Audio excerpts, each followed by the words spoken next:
વાતો વચ્ચે કોંગ્રેસમાં જ જૂથવાદ સામે આવ્યો છે। કોંગ્રેસના ઉમેદવાર છે પરેશ ધાનાણી કે જેઓના પ્રચારમાં કોંગ્રેસના ઉચ્ચ આગેવાનોની ગેરહાજરી ઉડીને આંખે વળગી રહી છે। લોક સંપર્કમાં મુખ્ય આગેવાનોની ગેરહાજરી અહીં સામે જોવા મળી રહી છે। ઇન્દ્રનીલ રાજ્યગુરુ મહેશ રાજપૂતની ગેરહાજરી નોંધાઈ છે તો ડોક્ટર હેમાંગ વસાવડા અને અશોક ડાંગરની પણ અહીં હાજરી ગેરહાજરી નોંધાઈ રહી છે।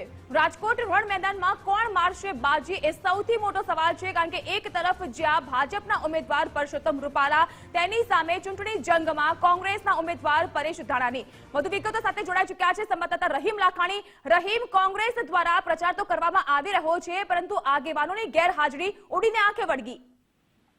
જાગૃતિ, સૌથી મોટો સવાલ એ જ ઉત્પન્ન થઈ રહ્યો છે કે એક તરફ ભાજપના દિગ્ગજ નેતાને હરાવવા માટે પરેશ ધાનાણીને મેદાનમાં ઉતારવામાં આવ્યા છે।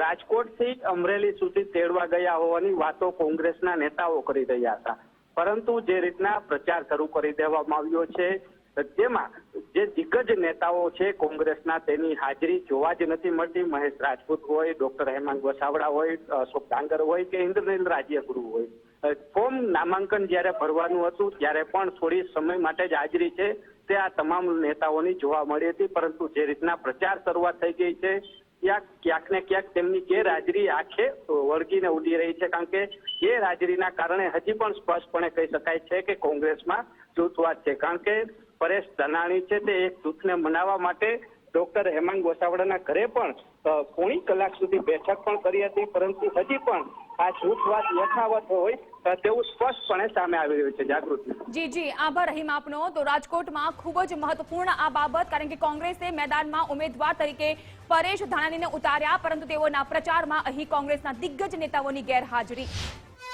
વધુ એક વખત બઝર વાગી ચૂક્યું છે, જે લઈને આવ્યું છે મહત્વપૂર્ણ એવા રાજકારણને ચૂંટણીને સંબંધિત સમાચાર। રાજકોટ કોંગ્રેસના ઉમેદવાર છે પરેશ ધાનાણી કે જેઓના દ્વારા મોટો આક્ષેપ કરવામાં આવ્યો છે। તેઓએ કહ્યું કે રાજકોટે અનેક મુખ્યમંત્રી આપ્યા, પરંતુ ઉદ્યોગોનો વિકાસ અહીં નથી થયો। રાજકોટમાં અનેક મોટા ઉદ્યોગોનો સ્વબળે થયો છે વિકાસ। સરકાર તરફથી જે પ્રોત્સાહન મળવું જોઈએ તે અહીંના ઉદ્યોગોને નથી મળી રહ્યું। લોકો એવી સરકારને પસંદ કરશે કે જે ઉદ્યોગોને વેગ આપશે। આ તમામ નાના મોટા વેપાર ઉદ્યોગ અને ધંધા એ રાજકોટ વાસીઓએ પોતાના સ્વબળે પોતાની સૂઝથી વિકસાવી ભારતને યોગદાન આપ્યું છે। કમનસીબે આ એ રાજકોટ જેણે મુખ્યમંત્રી આપ્યા, ચાર મુખ્યમંત્રી આપ્યા, અને એમ છતાં સરકારનો જો રાજકોટ ના વેપાર ધંધા ઉદ્યોગમાં સહયોગ મળ્યો હોત તો મને લાગે છે કે રાજકોટ એ વૈશ્વિક ઓળખ બનાવી શક્યું હોત। ક્યાંક ચૂકાણું છે। ચાલો હવે મારા રંગીલા રાજકોટને, સ્વાભિમાની રાજકોટને, સ્વમાની રાજકોટને, સ્વબળે આગળ વધનારા રાજકોટને કોઈની નજર ન લાગે એના માટે રાજકોટના જનજનના આશીર્વાદ મળે એવી પ્રાર્થના સાથે આ લીંબુનું તોરણ રાજકોટના આંગણે લટકાવવા માટે આવ્યો છું। આ સાથે જ વધુ એક વખત બઝર વાગી ચૂક્યું છે અને વધુ એક વખત રાજકોટથી જ મહત્વના સમાચાર સામે આવી રહ્યા છે। રાજકોટમાં કોંગ્રેસના ઉમેદવાર પરેશ ધાનાણી દ્વારા જોરદાર પ્રચાર કરવામાં આવી રહ્યો છે। પ્રચાર અંતર્ગત પરેશ ધાનાણીએ કરી શાકભાજી વિક્રેતા સાથે મુલાકાત। પરેશ ધાનાણીને નથી ઓળખતા શાકભાજી વિક્રેતા, તેઓનું કહેવું છે કે અમને જે વ્યક્તિ મળવા આવ્યા હતા તે કોણ છે તેની અમને ખબર નથી। કોંગ્રેસના પ્રચાર વચ્ચે ગુજરાત ફર્સ્ટની લોકો સાથે વાતચીત। પરેશ ધાનાણી પ્રચાર કરી રહ્યા છે, જ્યારે લીંબુના જે વિક્રેતા છે તેની સાથે મુલાકાત કરી। આપણે તેઓની સાથે વાત કરીશું, તેઓ શું કહી રહ્યા છે લીંબુને લઈ, જે શું વાત કરી હતી તેઓની સાથે વાત કરી। શું વાત કરી હતી ઓલા નેતાએ તમારી સાથે? મને ક્યાં વાત કરી આપણે? શું બોલતા હતા? શું બોલતા જ નહીં। શું કોણ છે? ઓળખો છો એને? એટલે બધું નહીં। તમારી યાર ઓળખો છો તમે એને?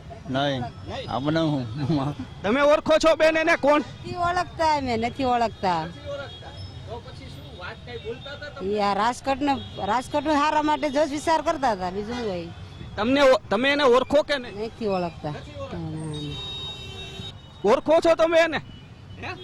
ના હાલો ઓળખો છો? કોણ આવ્યું હતું? પરેશ ધાનાણી। શું કહેતા હતા તમારી સાથે? નહીં, હાથ મિલાવી ગયા। હા, શું લાગે છે અત્યારના વાતાવરણ મુજબ? વાતાવરણનું તો કાંઈ નક્કી ન કહેવાય।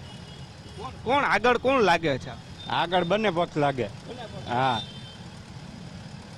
ના જે મોટા વેપારી છે તે ઓળખી રહ્યા, પરંતુ જે ગરીબોની વાત કરી અને કોંગ્રેસ આગળ વધી રહ્યું છે તે લોકો જે કોંગ્રેસના ઉમેદવાર છે તેને ઓળખી પણ નથી શકતા. કેમેરા પર્સન કિશોર વાડોલિયા સાથે રહીમ લાખાણી, ગુજરાત ફર્સ્ટ, રાજકોટ. તો રાજકોટમાં કોંગ્રેસના ઉમેદવાર પરેશ ધાનાણી દ્વારા જોરશોરમાં પ્રચાર કરવામાં આવી રહ્યો છે. પ્રચારમાં જોડાયેલી મોટાભાગની મહિલાઓ જ નથી ઓળખતી કોંગ્રેસના ઉમેદવાર પરેશ ધાનાણીને. તેઓએ કહ્યું કે અમને તો પ્રચારમાં જોડાવાનું કહેવામાં આવ્યું એટલે અમે પ્રચારમાં જોડાઈ ગયા. કોની માટે પ્રચાર કરીએ છીએ તેની અમને ખબર સુદ્ધા નથી. આ નિવેદન આપવામાં આવ્યું પ્રચારમાં જોડાયેલી પ્રચાર કરનાર મહિલાઓ દ્વારા. પરેશ ધાનાણી છે તે પોતાએ પગપાળા જે પ્રચાર કરી રહ્યા છે તેની સાથે અનેક લોકો પણ છે તે જોડાણા છે. દ્રશ્યો જોઈ શકાય છે જે ધ્વજ લઈ અને પ્રચાર કરતા નજરે આવી રહ્યા છે. તે કોંગ્રેસનો ધ્વજ છે તે જોઈ શકાય છે તેઓની સાથે છે. તે જો આપણે તેઓની સાથે વાત કરવાના પ્રયાસ કરશું. બેન, કોનો પ્રચાર કરી રહ્યા છે? કોંગ્રેસ. કોણ છે ઉમેદવાર? નામ નથી ખબર મને. તમે બેન કોનો પ્રચાર? અમને જ નામ નો ખબર છે, આવ્યા છે અમે ક્યાંથી આવ્યા? અહીંયાથી ને જ આવ્યા છે અમે રામનાથપરામાંથી. એમના પ્રચાર માટે જ આવ્યા? એ અમારી બેને કીધું ને એટલે અમે નીકળ્યા છે, નામ જાણી લેશી અમે. કોનો પ્રચાર કરો છો? કોંગ્રેસ કોણ ઉમેદવાર કોણ છે? ઈ અમને નો ખબર ભાઈ, કેવા આવે તમે તો હાઈલા આવી. ક્યાંથી આવો? કયા વિસ્તારમાં? સંતોષી પર હા એમનામ ભેગા આવ્યા છો? હા. મહેનતાણું આપવાના? હે મહેનતાણું કઈ આપવાના કે એમનામ? ઈ અમને કાંઈ ખબર ન હોય. બેન, તમે? અમે સંતોષી નગરમાં. કોનો પ્રચાર કોનો કરી રહ્યા? કોક બે ને આવ્યા હતા. હા એટલે એના ભેગા આવ્યા. એમનામ ભેગા આવ્યા કે પછી કઈ મહેનતાણું આપશે? એમ ને હો કોનો પ્રચાર કોનો કરો? કોક બે નતા. ખબર નથી કોણ. ના હાલો કીધું તો હાલ તો થઈ ગયા. છત્રપતિ શિવાજી ટાઉનશીપ. કોનો પ્રચાર કોનો ચાલે? કોંગ્રેસનો. કોણ ઉમેદવાર? ઉમેદવારમાં ખબર નથી. ઉમેદવારની ખબર નથી. અમને નથી ખબર. જે રીતના પ્રચાર થઈ રહ્યો છે, પરંતુ ઉમેદવાર કોણ છે તે પ્રચાર કરતી મહિલાઓને પણ નથી ખબર. કેમેરા પર્સન કિશોર વાડોલિયા સાથે રહી